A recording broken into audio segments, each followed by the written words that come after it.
utamanya bikin jantung berdetak tak karuan. Karena cuci darah dianggap vonis untuk tindakan seumur hidup. Benarkah demikian? Apa saja indikasi untuk cuci darah? Ini adalah alat cuci darah atau hemodialisa. Berkat alat ini, jutaan orang terselamatkan.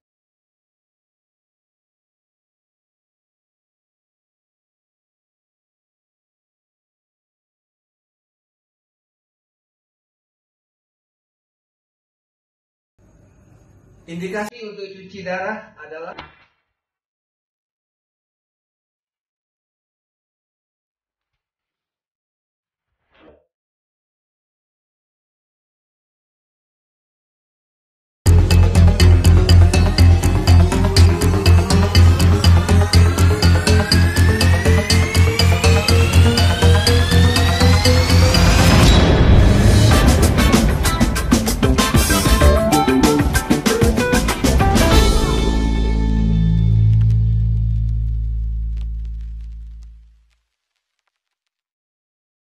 Assalamualaikum warahmatullahi wabarakatuh. Selamat pagi, Healthizen dan Civitas Hospitalia RSUD Ciawi. Jumpa lagi di acara kita yaitu PDKT, Podcast Kesehatan Terkini RSUD Ciawi. Hari ini dalam rangka Hari Ginjal Sedunia tahun 2021 pada tanggal 11 Maret 2021 dan tema kita adalah hidup berkualitas dengan penyakit ginjal. Baik, pada pagi hari ini kita sudah kedatangan tamu, yaitu ada dua narasumber kita, Dr. Rusli, SPPD. Selamat pagi, Dok. Kemudian ada Dr. Aryati. Selamat pagi, Dokter. Ya, baik. Untuk moderator sendiri hari ini dipandu oleh saya, Dr. Waode. Untuk pagi hari ini kita ada giveaway, ada 5 buah ya. Jadi stay tune untuk Healthizen semua pagi ini sampai dengan akhir acara. Dengan syarat-syarat ya, mungkin syarat-syaratnya giveaway kita mengikuti semua sosial media RSUD Ciawi official, bisa Instagram, ada Facebook, Twitter ataupun YouTube. Akun tidak boleh di private ya, jadi biar bisa kita connect semua. Baik, mungkin untuk mempersingkat waktu kita bisa lanjut untuk materi. Pertama untuk materi dari Dr. Rusli, yaitu hidup berkualitas dengan penyakit ginjal dan terapi dialisis. Dipersilakan Dr. Rusli waktunya. Terima kasih moderator Dr. Waode, Healthizen dan Civitas Hospitalia RSUD Ciawi yang saya hormati. Assalamualaikum warahmatullahi wabarakatuh. Selamat pagi, salam sejahtera. Pagi ini saya diminta untuk membawakan presentasi tentang penyakit ginjal, dalam hal ini penyakit ginjal kronik yang memerlukan terapi dialisis dengan hidup tetap berkualitas. Next. Ya, kita ketahui penyakit ginjal kronik ini merupakan masalah kesehatan yang sangat penting karena prevalensinya baik di dunia ataupun di Indonesia itu semakin meningkat. Penyakit ginjal kronik ini merupakan faktor risiko bisa terjadinya gagal ginjal dan juga kemungkinan komplikasi ke arah kardiovaskuler. Di mana faktor-faktor seperti hipertensi, diabetes mellitus, dan hiperurisemia merupakan faktor dominan terhadap terjadinya penyakit kardiovaskuler. Telah terbukti bahwa berbagai macam faktor mempengaruhi progresi penyakit ginjal kronik. Nah, intervensi terhadap faktor-faktor tersebut, terutama pada awal penyakit ginjal kronik, dapat memperlambat bahkan pada beberapa keadaan menghentikan progresi ke arah gagal ginjal. Faktor-faktor yang berperan terhadap progresivitas penyakit ginjal kronik itu dan mempengaruhi prognosis diantaranya adalah protein uri, hipertensi, dan hiperglikemi. Next. Tujuan pengobatan pasien PGK yang utama adalah peningkatan kualitas hidup. Yang kedua sebagai tambahannya adalah memperpanjang usia. Nah, kualitas hidup yang optimal merupakan hasil dari penata laksanaan yang optimal dari penyakit ginjal kronik. Salah satu faktor yang mempengaruhi kualitas hidup pasien penyakit ginjal kronik adalah parameter KT/P sebagai salah satu indikator pengembangan adekuasi dialisis terhadap mortalitas dan perpanjangan hidup pasien. Next. Nah, berikutnya saya akan membahas tentang anatomi ginjal. Ini terdiri dari 4 bagian ya. Yang utama adalah pertama korteks, itu lapisan terluar dari ginjal. Kemudian lebih dalamnya lagi ada medula. Nah, di medula itu ada piramid, di antaranya berisi nefron dan juga selanjutnya ada pelvis renalis. Nah, nefron ini merupakan bagian yang sangat penting dari anatomi ginjal karena di dalamnya terdapat organ-organ yang berfungsi untuk menyaring darah, membuang limbah-limbah racun, dan juga ya mengatur keseimbangan cairan dan elektrolit. Nah, dari darah yang mengalir ke glomerulus, bagian dari nefron ini terdiri dari glomerulus, kemudian ada tubulus, dan juga ada ansa Henle atau lengkung Henle. Melalui glomerulus, cairan dialirkan ke tubulus, kemudian akan sampai ke tubulus kolektivus, dan lalu dialirkan sampai ke pelvis renalis. Next. Nah, ini ya fungsi ginjal ya, diantaranya adalah menyaring darah, menjaga keseimbangan cairan tubuh, mengatur tekanan darah dan garam, juga mengatur sel darah merah, mengatur keseimbangan asam basa, menjaga konsentrasi mineral dan elektrolit, juga menghasilkan bentuk aktif vitamin D. Nah, next. Nah, ya untuk menilai fungsi ginjal, salah satunya adalah salah satu indikator yang penting adalah dengan melihat laju filtrasi glomerulus, yaitu laju rata-rata penyaringan darah di glomerulus.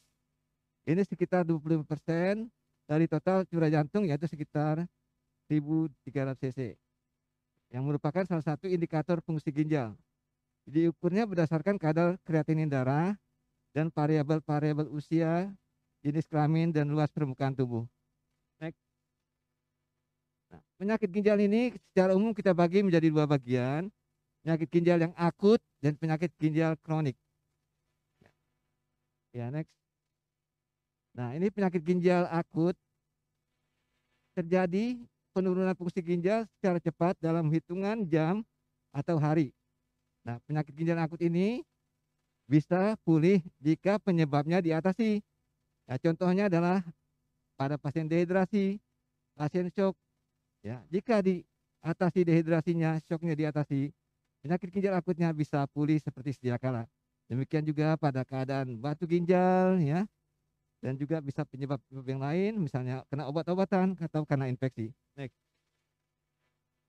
Nah, sebaliknya penyakit ginjal kronik yang kita sebut dengan CKD ini terjadi penurunan fungsi ginjal secara perlahan atau bertahap, biasanya sekitar 3 bulan ya terjadi penurunan tersebut, dan ini tidak bisa pulih kembali, yang disebut sebagai irreversible, tapi dapat dikontrol. Nah, ini bisa kita lihat gambaran ya penyakit ginjal kronik di mana ginjal yang normal dan ginjal yang sehat ya sini secara ukurannya ya, dan juga pada penyakit ginjal kronik akan mengecil dan permukaannya juga lebih bergranular ya, fungsinya menurun, ukuran lebih kecil, dan juga dapat terjadi peninggian protein di urin. Next. Nah, ini juga ya lapisan-lapisannya ginjal yang penyakit ginjal kronik ya berbeda dengan ginjal yang normal. Next. Nah, ini untuk menilai penyakit ginjal kronik ada kriteria khusus ya berdasarkan kesepakatan dari Kadigu 2012. Itu bila terjadi dalam waktunya ya lebih dari sama dengan 3 bulan, ada tanda-tanda gejala kerusakan ginjal ya berupa albumin urea, adanya albumin atau protein di urin ya. Kemudian ada sedimen urin ya yang tidak normal, kemudian adanya gangguan pada tubulus ya, penyakit tubulus yaitu gangguan mineral dan elektrolit. Kemudian juga secara pemeriksaan histologi ya, misalnya biopsi itu bisa dilihat ada kelainan ginjal, dan juga melalui pemeriksaan ronsen imaging ya bisa dinilai ukuran ginjal atau batas-batas korteks dan medula. Dan juga kemungkinan yang lain ada apakah pernah riwayat transplantasi ginjal. Jika ada tanda-tanda ini ya bisa ditambah apakah adanya penurunan laju filtrasi glomerulus, maka bisa dikategorikan sebagai penyakit ginjal kronik atau CKD. Ya, next. Nah, ini untuk pasien CKD atau penyakit ginjal kronik ini klasifikasinya ya, ada yang berdasarkan dari ini ya, ya kita bagi dalam 6 kelompok ya, stadium ya. Nah, kalau laju filtrasi glomerusnya itu lebih dari sama dengan 90, itu ya dianggap normal GFR-nya. Tetapi bila ada protein urea maka dianggap sebagai stage 1. Sebaliknya kalau GFR-nya 60-89 stage 2 dan 30-59 ya, dan juga 3A 3B, dan kalau yang di bawah 15 ini kurang dari 15 GFR-nya ya, masuk ke arah gagal ginjal dan bisa juga dikategorikan kalau lebih menurun lagi ya, bisa dikategorikan sebagai gagal ginjal terminal ya. Ya, next. Ya, ini ya stagingnya ya, untuk pasien-pasien sesuai staging, maka langkah-langkahnya adalah untuk yang staging tadi ya, yang belum beresiko, kita screening faktor-faktor risiko terhadap penyakit ginjal kronik. Kemudian pasien-pasien dengan stadium 1 kita lakukan diagnosis dan terapi. Kemudian untuk menurunkan progresi juga risiko terhadap kardiovaskuler. Untuk stadium 2 ya, kita juga mengestimasi ke arah progresi, dan juga demikian juga untuk pasien stadium 3A, evaluasi komplikasi dan juga pengobatan ya. Juga yang 3B komplikasi dan pengobatan. Dan di sini pada stadium 3B inilah kita memulai inisiasi ya, untuk mengedukasi pasien untuk menuju ke arah terapi pengganti ginjal ya. Demikian juga pada stadium 4 ini sudah mulai dipersiapkan kemungkinan untuk terapi pengganti ginjal. Sementara untuk stadium 5 ya sudah bisa dimulai terapi pengganti ginjal. Next ya. Nah, mengenai penyebab dari penyakit ginjal kronik ini atau CKD ini ya, bisa disebabkan oleh penyakit pada glomerulus ya, misalnya pada penyakit diabetes atau imun glomerulonefritis, infeksi atau obat-obatan. Dengan penyakit penyebab lain adalah pada tubulus ya, penyakit pada tubulus interstisial. Ini bisa karena infeksi, bisa autoimun, bisa juga karena asam urat, obat-obatan atau toksin. Penyebab lain adalah penyakit karena vaskular, misalnya hipertensi, aterosklerosis, juga bisa karena kolesterol. Penyebab lain adalah penyakit kistik dan kongenital, misalnya pada pasien yang menderita polikistik, ginjalnya banyak kistanya ya, atau sindrom penyakit bawaan, sindrom Alport ya. Ya, next. Ya, ini juga tadi etiologinya ya sudah bahas. Selanjutnya next. Nah, manifestasi dari CKD ini bisa mengenai berbagai organ ya, hampir seluruh tubuh ya, bisa di sekitar pencernaan ya, gejalanya ya, bisa juga di pernapasan, bisa di ginjal sendiri ya, bisa juga di kulit ya, timbul gatal-gatal ya, dan juga di kardiovaskuler, hipertensi, iskemi ya, Juga bisa di adanya kemungkinan risiko infeksi karena imunitasnya menurun ya. Juga bisa ke hematologi, misalnya timbul terjadi anemia ya, dan juga di saraf ya, gangguan sarapan, neuropati ya. Kalau di intestinal atau di lambung atau di usus ya, bisa timbul mual muntah yang disebut sindrom uremicum ya, gastropati karena uremicum ya. Jadi pasien datang bisa dengan keluhan mual muntah, diduga karena penyakit lambung biasa, ternyata pas diperiksa kadar ureum kreatininnya sangat tinggi ya, HB-nya juga rendah ya, maka ini diduga adalah karena penyakit ginjal kronik dalam hal ini. Waktunya 1 menit lagi ya dok. Nah ini selanjutnya ya, untuk mendiagnosis ini bisa dari pemeriksaan darah. Next. Nah, komplikasinya ya bermacam-macam, bisa hiperkalemi, ini yang ditakuti karena bisa menyerang jantung ya. Hiperkalemi bisa menyebabkan fibrilasi ventrikel atau serangan jantung mendadak. Nah, komplikasi yang lain bisa anemia yang berat, gangguan koagulopati ya, dan kalsium hipokalsemi yang rendah ya, kalsium yang rendah ya, dan juga bisa hipertensi yang sangat tinggi, atau bisa yang berat lagi gagal jantung ya. Selanjutnya, maaf dok, waktunya sudah habis. Ya ini terapi konservatif untuk CKD, bisa terapi konservatif, bisa terapi pengganti ginjal. Terapi pengganti ginjal itu bisa dialisis ya, hemodialisis, kemudian peritoneal dialisis ataupun transplantasi ginjal.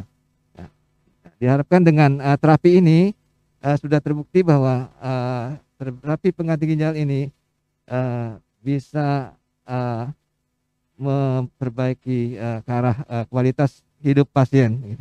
Demikian presentasi saya.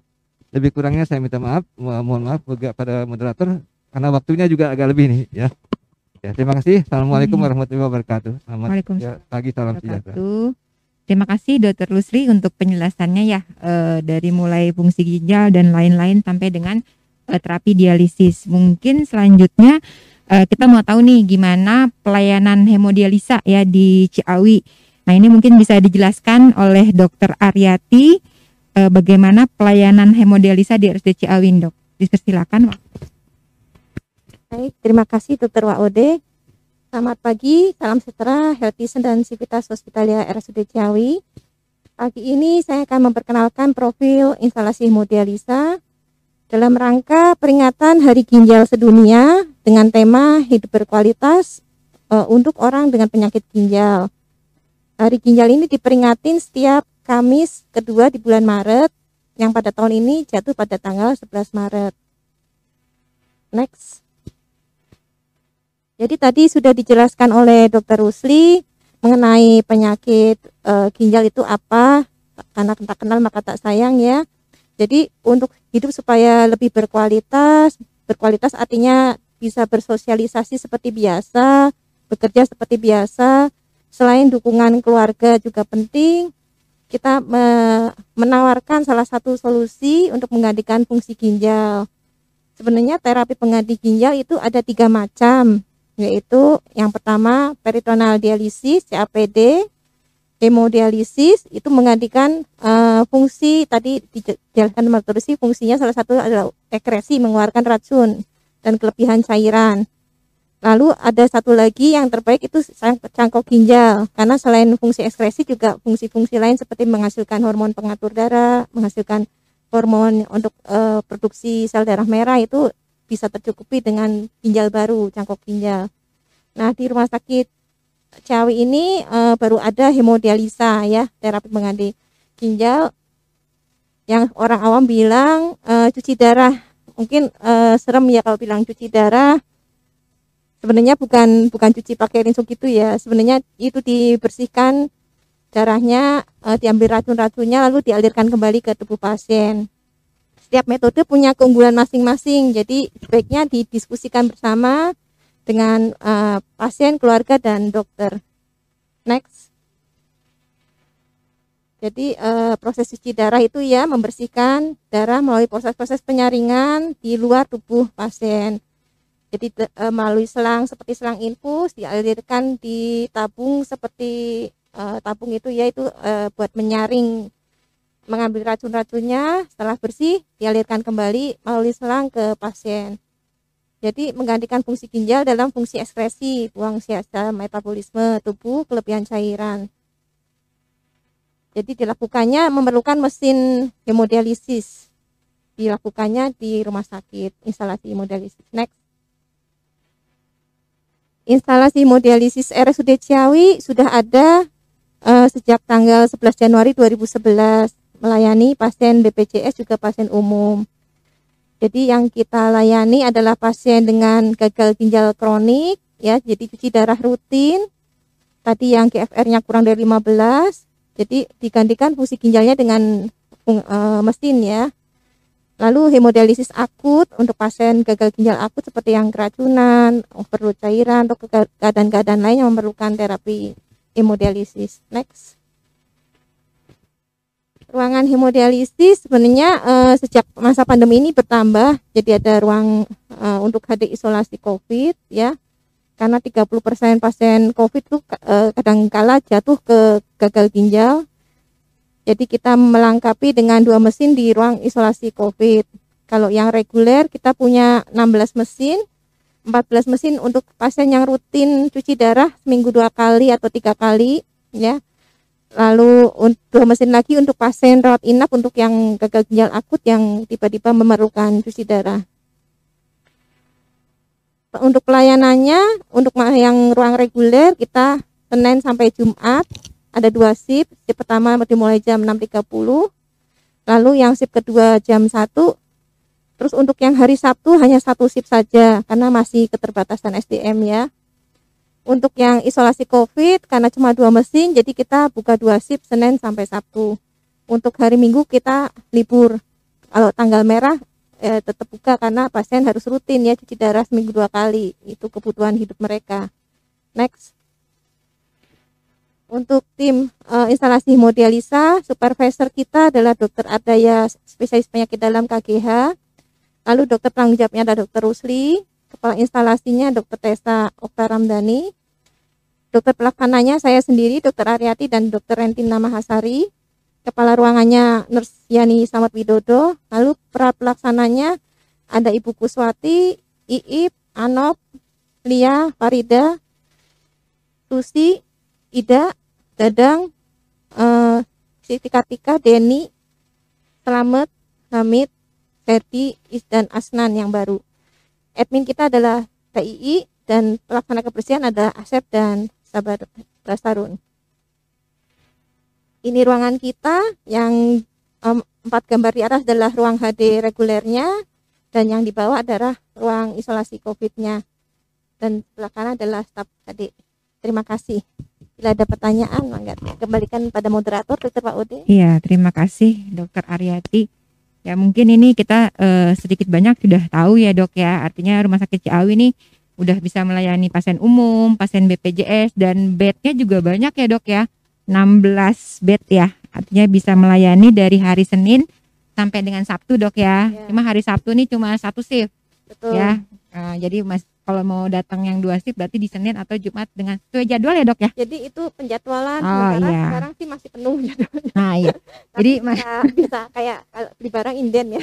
Iya. Kita datang untuk mendaftar, nanti bila ada jadwal kita hubungi. Iya, baik. Dr. Rusli, ini juga sudah ada pertanyaan ya. Sudah ada pertanyaan dari Instagram nih dok. Mungkin ke Dr. Rusli dulu ya. Mengapa DM bisa mempengaruhi fungsi ginjal nih dok?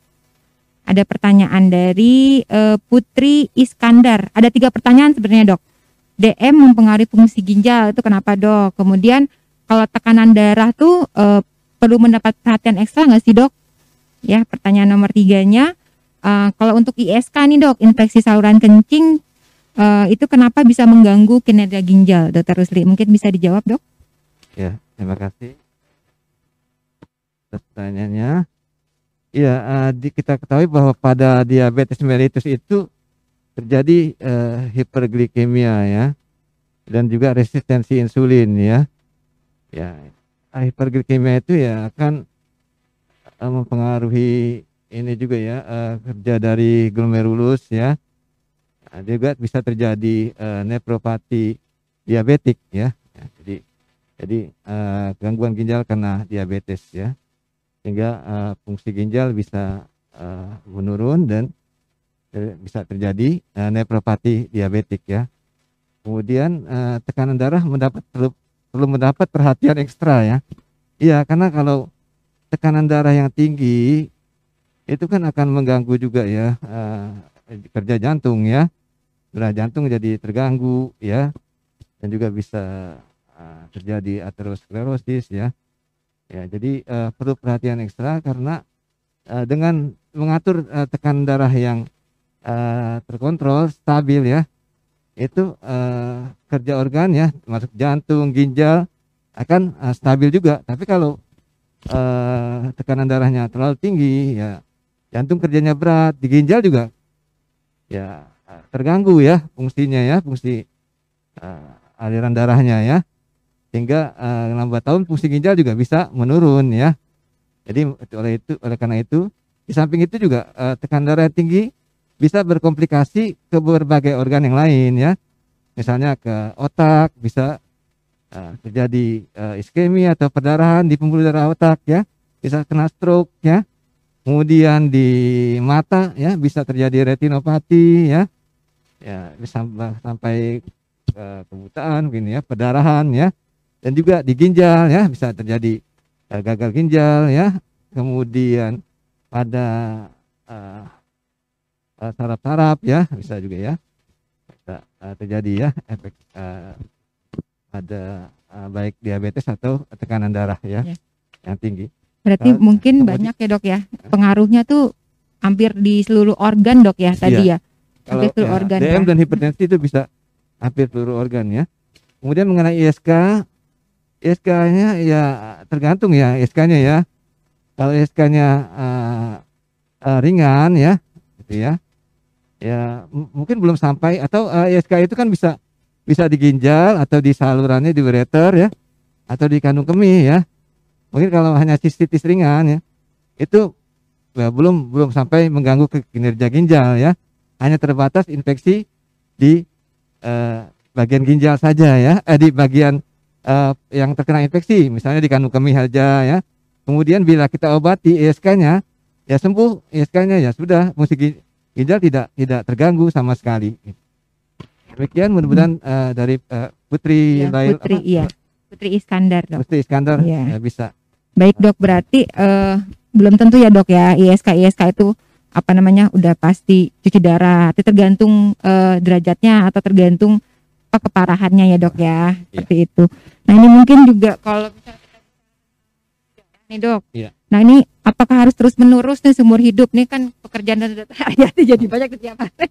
Cuci darahnya mungkin tiap hari, mungkin orangnya itu terus ya biasanya kan gitu. Nah itu apakah harus terus menerus gitu? Ya, jadi indikasi cuci darah itu sebenarnya tidak hanya pada penyakit ginjal ya, atau penyakit ginjal kronik ya. Bisa juga pada penyakit ginjal akut ya, gagal ginjal akut ya. Nah, pada pasien gagal ginjal akut itu kan reversible ya, artinya bisa pulih kembali ya. Jadi cuci darahnya tidak perlu seumur hidup.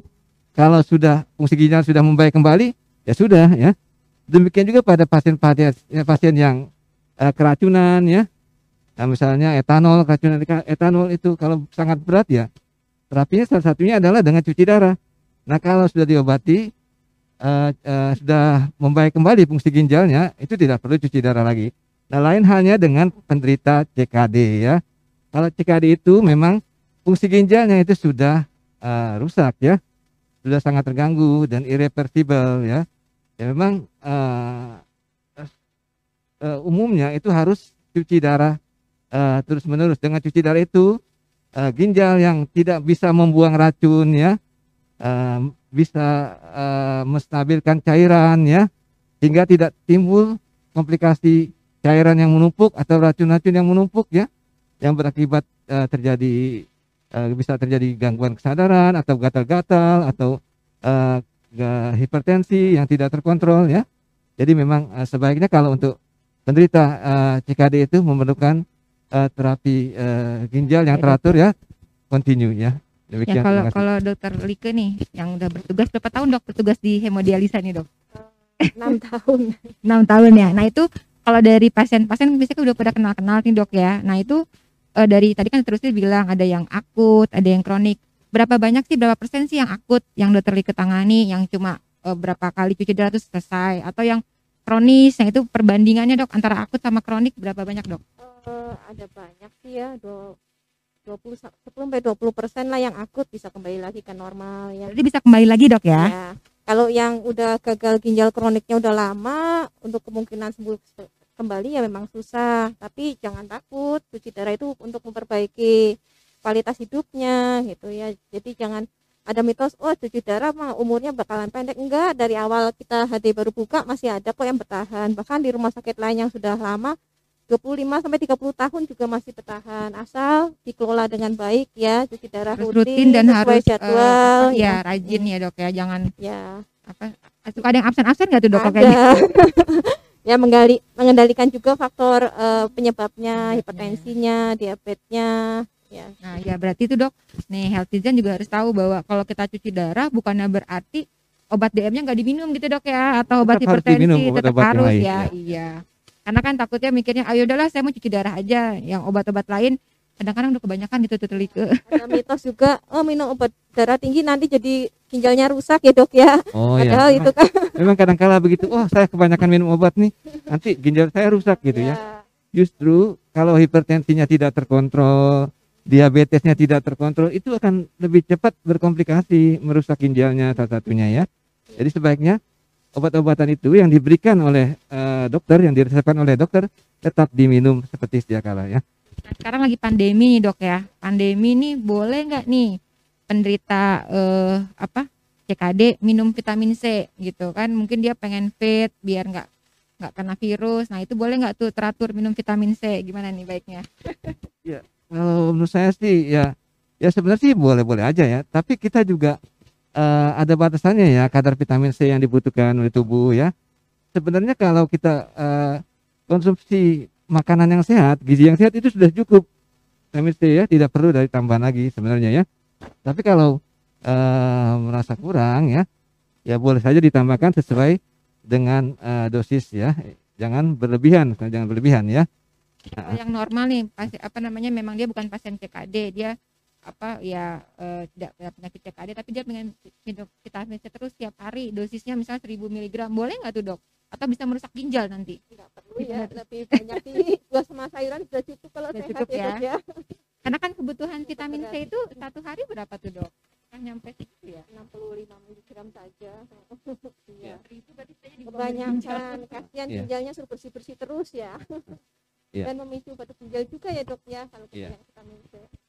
Iya, jadi prinsipnya ya sesuai dengan kebutuhan, jangan berlebihan ya. Kalau berlebihan ya nanti takutnya tidak bisa keluar diekskresi oleh ginjal ya, malah menumpuk ya di darah ya, bisa mengakibatkan ya efek samping lain ya. Salah satunya tadi seperti Dr. Like bilang ya, batu ginjal ya misalnya ya. Jadi prinsipnya sesuai dosis ya. Dosis baik. Kalau makanan nih, biasanya kan kalau lagi di HD nih suka dibilang pasiennya boleh makan apa aja pas lagi di HD gitu kan. Nanti pas pulang harus makannya diatur diet. Nah ini gimana nih dok sebenarnya? Kadang-kadang kan juga mereka bingung. Kok ini katanya boleh kok sama dokternya makan apa aja. Nah ini pada saat apa gitu? Jadi tadi jawab itu ya. Pada gagal ginjal kalau misalnya masih akut, belum jatuh ke cuci darah, sebenarnya dibatasin proteinnya ya dok ya. 0,8 lah. Kalau yang orang normal kan 1 gram ya per kilo berat badan. Kalau udah mulai tanda-tanda gagal ginjal itu baiknya 0,8 dikurangin. Tapi nanti kalau sudah cuci darah rutin justru dibutuhkan banyak proteinnya ya. Karena tercuci juga waktu cuci darah, protein nutrisi tubuh kita. Jadi untuk pasien cuci darah biasanya 1,2 gram per kilo berat badan gitu. Jadi harus Minum proteinnya saja dok ya. dibatasi. Ya, minum ya dok, minum dibatasi. Tapi Ya, protein itu Ya. sumbernya dari mana Ya, sih boleh dok? begini, kan ada batasan-batasannya ya. Jadi kalau pasien dengan PGK bisa Yang standar itu ya 0,8 ya, tapi bisa juga yang sampai 1 sampai 1,2 ya. Asalkan jangan lebih dari itu ya. Masih dibolehkan. Jadi protein itu bukan dilarang, tetap dibolehkan, tapi ya sesuai dengan dosisnya ya, dan sesuai juga dengan kondisi CKD-nya ya, stagingnya, dan apakah pasien melakukan cuci darah atau tidak. Memang individual, tidak sama gitu ya masing-masing pasien ya gitu. Jadi nggak bisa disamakan semua pasien ya dok ya. Iya. Nanti mungkin bisa konsultasi lagi nih Iya. sama dokter Rusli ya kalau di poliklinik, atau mungkin pada saat hemodialisa dengan dokter Lika ya, dokter Aryati. Kemudian ini lanjut dari Instagram, ini ada Putri Miranti. Pertanyaannya, kalau seandainya punya keturunan batu ginjal, kira-kira itu akan turun nggak ke yang anaknya mungkin ya? Lalu dikatakan mual muntah, terus perbedaan mual muntah karena lambung sama karena ginjal apa bedanya ya? Mungkin bisa dijawab dokter Riyati. Ya, karena batu ginjal sih tidak diturunkan ya dok ya, soal faktor risiko ya. Jadi yang diturunkan itu hipertensi sama diabetes ya, darah tinggi sama kencing manis yang mempengaruhi ke gagal ginjal nantinya. Kalau mual muntah itu ya hanya gejala saja, harus ditindak lanjut dengan pemeriksaan penunjang ya, untuk lihat apakah itu dari fungsi ginjalnya menurun atau tidak, biasa dengan pemeriksaan urin kreatinin, kalau perlu dengan USG ginjal. Ada tambahan dokter Bahwa, Rusli ya? kadangkala pada pasien dengan batu ginjal itu ada risiko salah satu keluarganya bisa kena juga ya gitu ya, bisa risiko kena juga ya, walaupun bukan dibilang sebagai penyakit keturunan ya, mungkin morfologi ya, bentuk dari ginjalnya itu Dari, ya yang mudah ya. yang mudah Ya, untuk nanti terbentuknya batu gitu dok ya. mudah batunya tersangkut di situ ya. Ya. Jadi bisa saja ya. Nah untuk itu Putri harus menjaga ya kondisi, minum air cukup, hindari minuman-minuman yang banyak yang bersoda ya, dan makanan-makanan yang tinggi protein ya atau tinggi garam. Kemudian perbedaan mual muntah tadi sudah dijawab ya sama Dr. Like ya. Umumnya ya seperti mual muntah karena pencernaan ya. Tapi kalau kita periksa dari darah bisa terjadi gangguan fungsi ginjal. Ya, baik. Mungkin nanti Mbak Putri kalau pengen tahu lebih lanjut bisa konsultasi lagi ya, karena memang kalau cuma karena baik keluhan saja kita tidak bisa membedakan ya. Kalau misal pemeriksaan penunjang nanti mungkin bisa kelihatan. Baik, untuk dari Instagram lagi nih, dari Silvianti Arvin 92. Nah, apa benar salah satu penyebab gagal ginjal itu karena sering minum obat anti nyeri? Ya, contohnya parastamol gitu. Kalau misalnya sering sakit pinggang sebelah kiri itu kenapa ya dok ya? Iya, ini pertanyaan dari Silvianti Arifin ya, terima kasih ya. Ya memang salah satu penyebab atau faktor risiko adanya gangguan ginjal, penyakit ginjal ya, itu bisa dari obat-obatan ya. Obat-obatannya diantaranya ada NSAID yang termasuk obat anti nyeri ya. Ya bisa disebabkan oleh obat anti nyeri ya. Itu juga untuk pemakaian yang terus-menerus di jangka panjang. Tapi kalau hanya memakai obat anti nyeri yang diberikan oleh dokter sekali itu saja, itu tidak ya. Jadi jangan takut kalau memang dari dokternya Anda terukur sakit, ya dok ya. Lalu dikasih obat anti nyeri iya, terus takut, jangan ya. Kalau tetap dikasih sama minum. dokter Aryati ya nggak masalah ya, karena memang sudah ada takarannya seperti itu. Lalu Itu pertanyaan nyeri kedua, pinggang, Dok. sakit pinggang sebelah kiri. Nah itu harus dilihat ya, sakit pinggang itu bisa karena ototnya, belum tentu karena ginjal ya. Misalnya salah posisi waktu duduknya ya, waktu ngangkat barang ya, atau bisa juga karena pengaruh tulang ya, ada tulang yang retak, misalnya Anda jatuh dari motor ya, mohon maaf ya, bisa ada yang jatuh dari motor ya, terus tulangnya retak, bisa juga nyeri ya, atau bisa juga itu di situ ada limpa, apakah ada gangguan limpa ya, belum tentu karena ginjalnya, yang lain juga bisa faktor ya, Dok, karena ya. gangguan ginjal, misalnya ada batu ginjal. Nah untuk pastinya Anda harus ke dokter biar diperiksa lebih lanjut, ya mungkin bisa di ultrasound ya, Di USG ya dok ya. USG ya. Baik, juga mungkin ini juga ya, kalau misalnya minum yang anti nyeri kadang-kadang yang di warung-warung itu dokter Aryati kan mungkin itu campurannya bukan jamu asli ya. Kadang-kadang minum jamu, taunya isinya kortikosteroid gitu. Nah itu akhirnya kan bisa menyebabkan ke ginjal ya dok Bisa. ya, Nah, seperti bisa, ya. itu. Jamu obat-obatan bisa. salah Iya, satu. jamunya bukan jamu gendong dok, Oh, biasanya jamu yang di warung-warung nggak jelas gitu jamu kadang-kadang. gendong enak juga ini. Oh, jamu gendong yang asli ya dok ya. Baik, mungkin selanjutnya dari Tion Elvina di Instagram nih. Apakah diabetes bisa mempengaruhi gagal ginjal? Nah, uriumnya 129 nih dok. Kreatininnya 6,86. Ini apakah harus cuci darah ya dok ya? Ya, tadi kan sudah kita katakan bahwa diabetes bisa mempengaruhi gagal ginjal, bahkan bisa memperberat kalau diabetesnya tidak terkontrol. Nah, mengenai urium 129, kreatinin 6,86, ini juga harus dilihat ya. Apakah ini dicek ya, nanti diukur. Biasanya kita lihat dari laju filtrasi glomerulus atau EGFR ya, nanti kita nilai ini ya berapa. Ya kemungkinan sih bisa ini ya, bisa menurunkan cuci darah ya. Juga dilihat klinisnya keluhannya apa saja ya.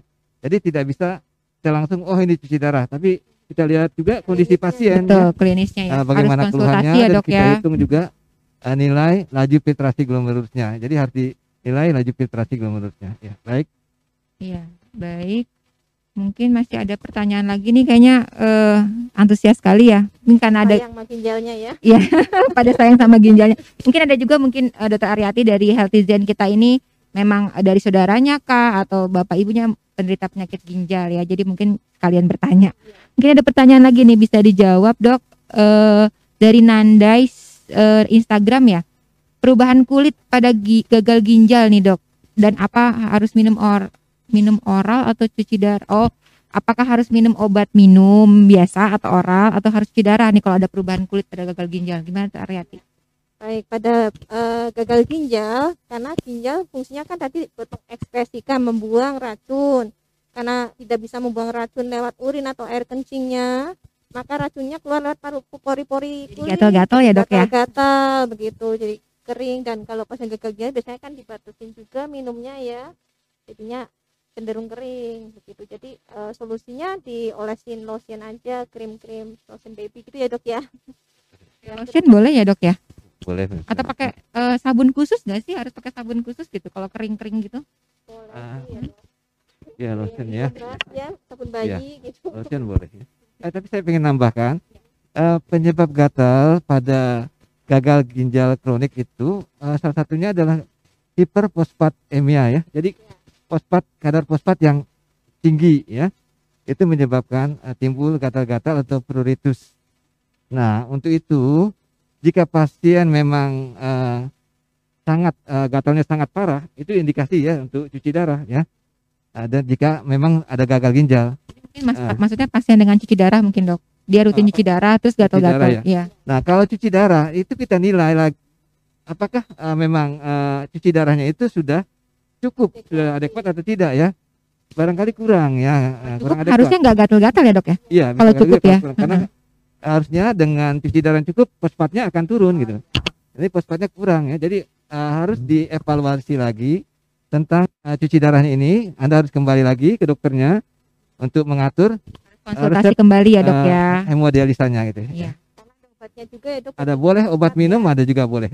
Ya baik, nanti mungkin dari pertanyaan dari Nandais nih kalau memang ada keluhan yang tidak ada perubahan atau seperti apa, boleh berkonsultasi kembali ya dok ya. Nanti diatur kembali untuk jadwal cuci darahnya. Apakah harus ditambah atau bagaimana? Baik, ada pertanyaan lagi dari Instagram Yesinov. Pasien terkait gagal ginjal yang melakukan HD, apakah pasien tersebut akan mengalami penurunan HB? Nah, gimana nih? saya jawab ya dok ya. Bisa ya dan tidak ya, karena memang fungsi ginjal untuk mengatur hormon untuk memproduksi pembentukan darah itu tidak berfungsi ya.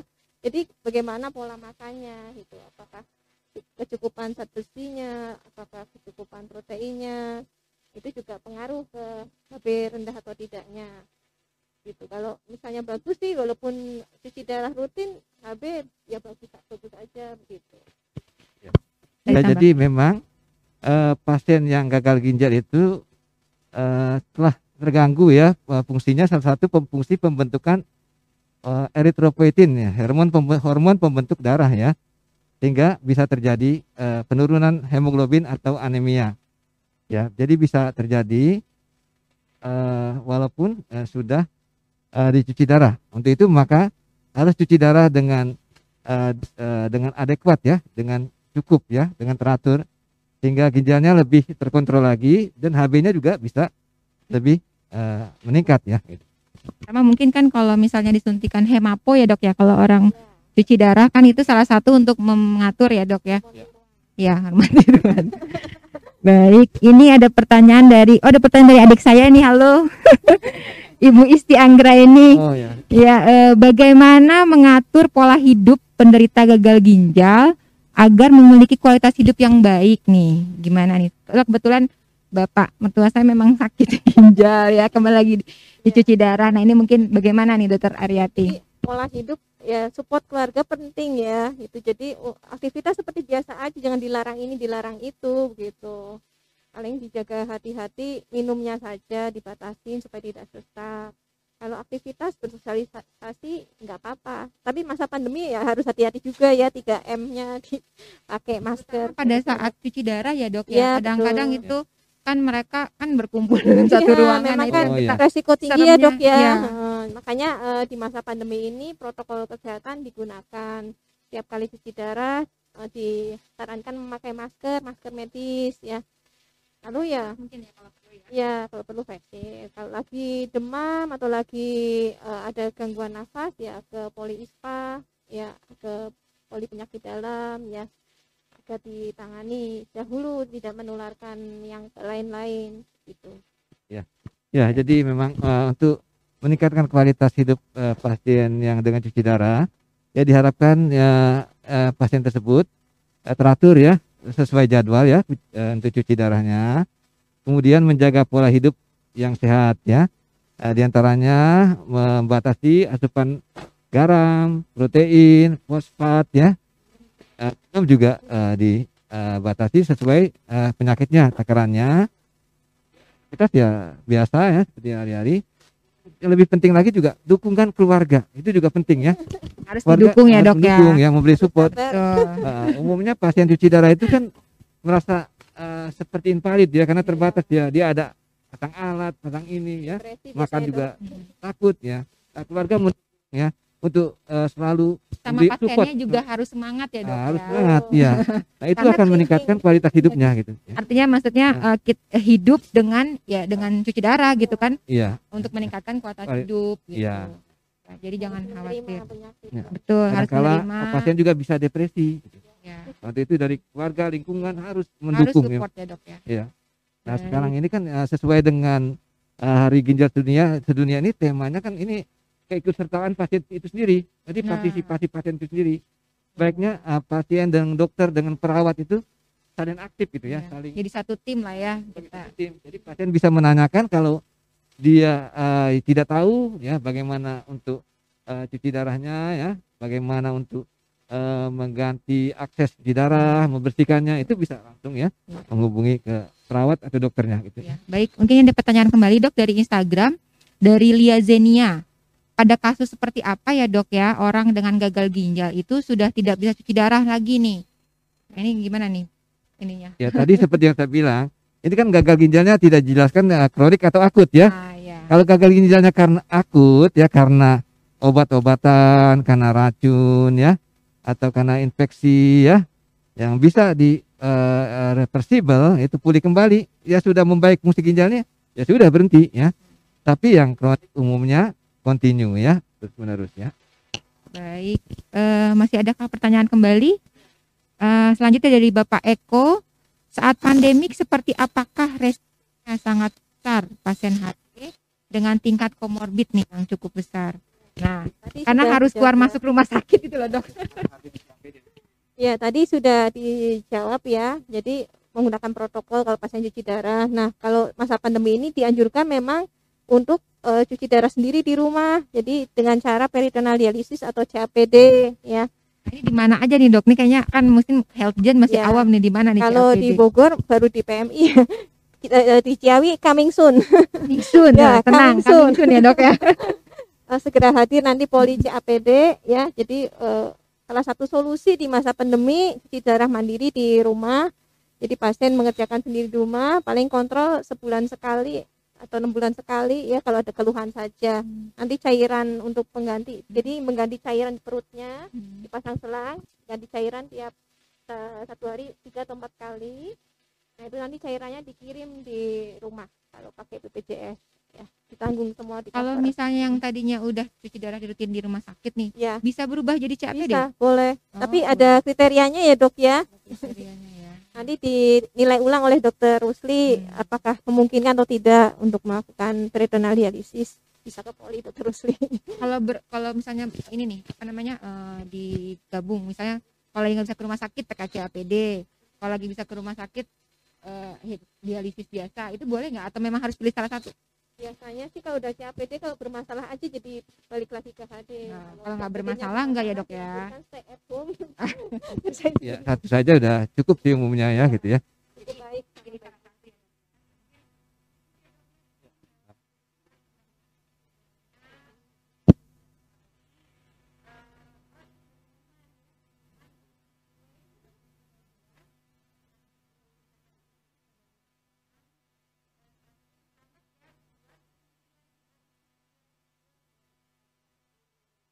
Selamat kepada Silvianti Arifin yang mendapat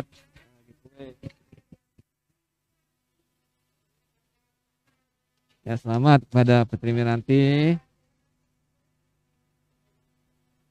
Ya, selamat juga pada Vina. Ya, selamat juga pada Yesi. Sorry, Yesinov Instagram. Kemudian terakhir nomor 5 ada Isti Anggraini dari Instagram. Selamat. Saya nggak menang nih. dokter di nanti terakhir. Baik. Koreksi untuk Isti Anggraini via Zoom ya. Ini pemenangnya jadi ada 5 orang. Nanti pemenang akan dihubungi ya. Ya jadi stay tune, nanti akan dihubungi lewat di DM sama panitia kita.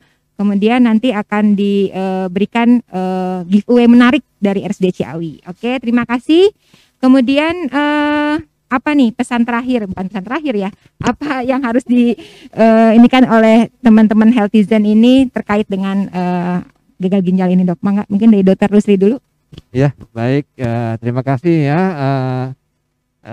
Healthizen yang telah mengikuti acara kami ya dari RSUD Ciawi ya.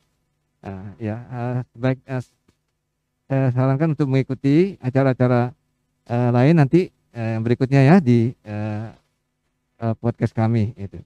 Nah, untuk pesan saya kepada Healthizen ya memang kita harus menjaga hidup sehat ya dengan minum air yang cukup dan mengurangi makanan atau minuman-minuman yang bisa mengganggu fungsi organ ya, baik ginjal ataupun organ yang lain.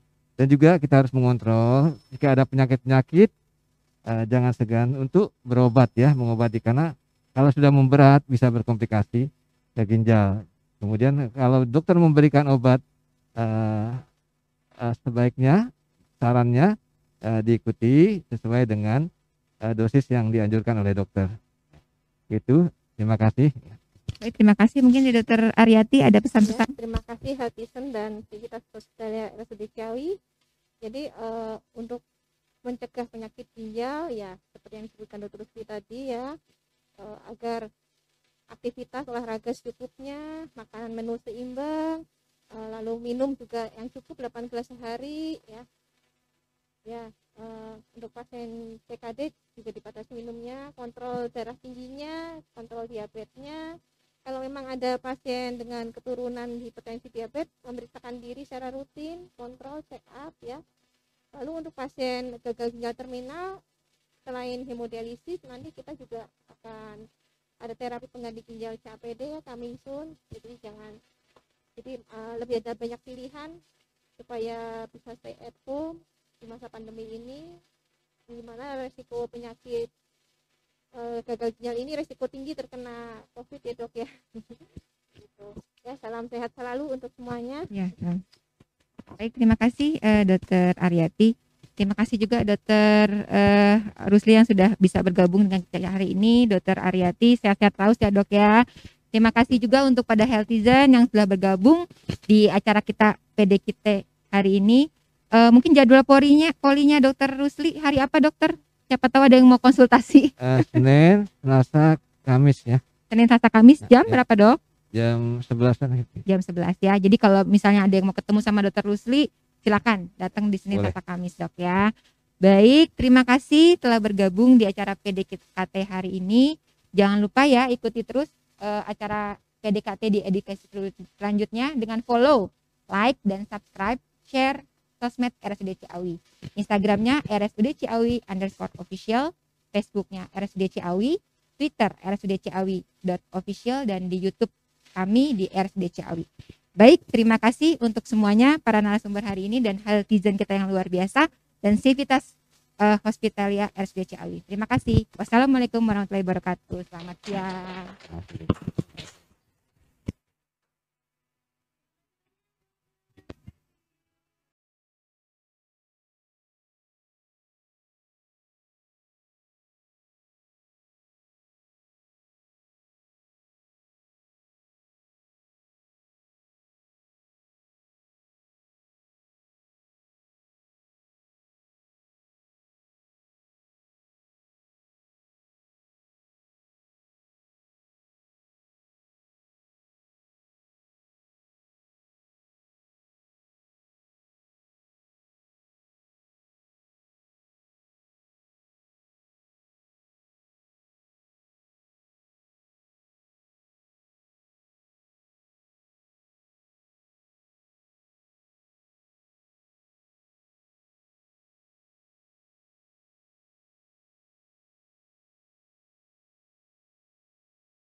Assalamualaikum warahmatullahi wabarakatuh.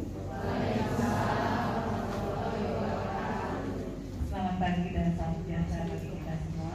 Yang kami hormati Bapak Direktur Rumah Sakit PDKI, yang kami hormati dan kami ucapkan selamat datang kepada para narasumber Dr. Rusli SPPD dan Dr. Ardelia SPPD Bagian. Selamat datang di Rumah Sakit PDKI. Apa kabar Dok? Sehat? Dan tak lupa yang berbahagia Bapak Ibu sekalian, selamat datang di Rumah Sakit Umum Daerah Ciawi dalam acara seminar awal dengan tema meningkatkan kualitas hidup pasien gagal ginjal dan mengenal terapi PKPD.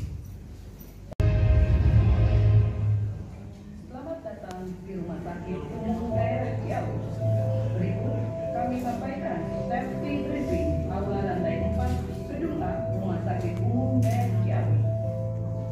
Perlu kami sampaikan bahwa hari ini tidak ada latihan keadaan darurat.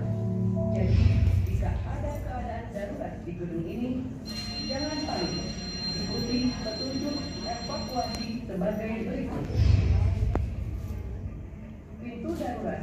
Terdapat 2 pintu darurat di lantai ini. Pintu darurat pertama keluar aula lantai 4, lurus dan belok kanan. Mengikuti petunjuk pintu keluar darurat dan petunjuk jalur evakuasi, kemudian turun tangga menuju lantai 1 dan berkumpul di titik kumpul.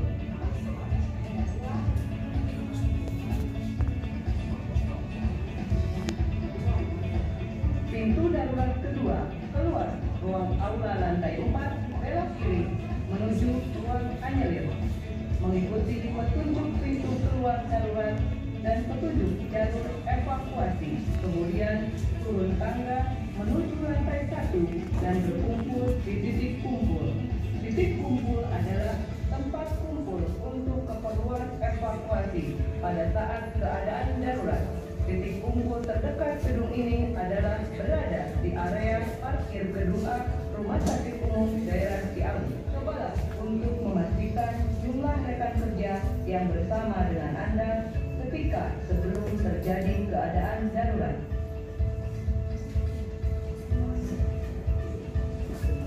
Dan Anda terjebak dalam kepulan asap, merangkaklah keluar karena posisi ini mempermudah Anda untuk bernafas. Ketiga, jika terjadi gempa bumi, berlindunglah di bawah benda padat. Keempat, jangan menggunakan lift